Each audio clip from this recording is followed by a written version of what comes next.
তো সকাল সকাল ঘুম থেকে উঠলাম, ঘুম থেকে উঠিয়া দেখো প্রচুর হারে বৃষ্টি হয়েছে। তো দোকানে পরে বসে আসুন যে বৃষ্টিটা কতক্ষণ কমবে। তো ফাইনালি বৃষ্টি কমে গেল, মুইও আসি গেল আমার জমির ধান গাড়ার উদ্দেশ্যে।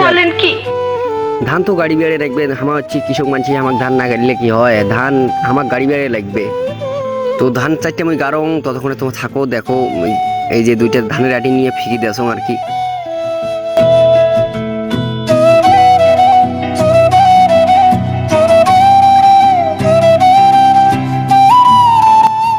তো ফাইনালি জমির নামে গেলাম, মুইও ধান গাড়ং এলাই ধান গাড়িম আর কি। তোমাও দেখো মুই ধান গাড়ং, তারপরে তোমার সাথে কথা হয়েছে একবারে ধান গাড়া কমপ্লিট করুন, তারপরে তোমার সাথে কথা হয়েছে।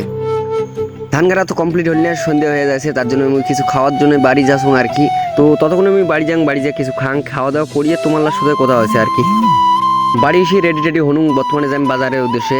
বন্ধু অবশ্যই বাইক তো উঠি পড়নু, এই বন্ধুরা যাচ্ছে, বন্ধুদের সাথে বাইকে যাচ্ছ। এই যে আমার এটা শালবাড়ি প্ল্যাটফর্ম, তো এই সাবড়ি গিলের সাথে যাচ্ছ এই যে বর্তমানে বাজারের উদ্দেশ্যে। তা মুইয়ে চুল নাড়াছং খালি বারবার। তো বাজার যে একটু ঘুরে ফিরে করলো, ঘুরে ফিরে করতে করতে রাতি হয়ে গেছে, এখন ডাইরেক্ট বাড়ি এসলাম।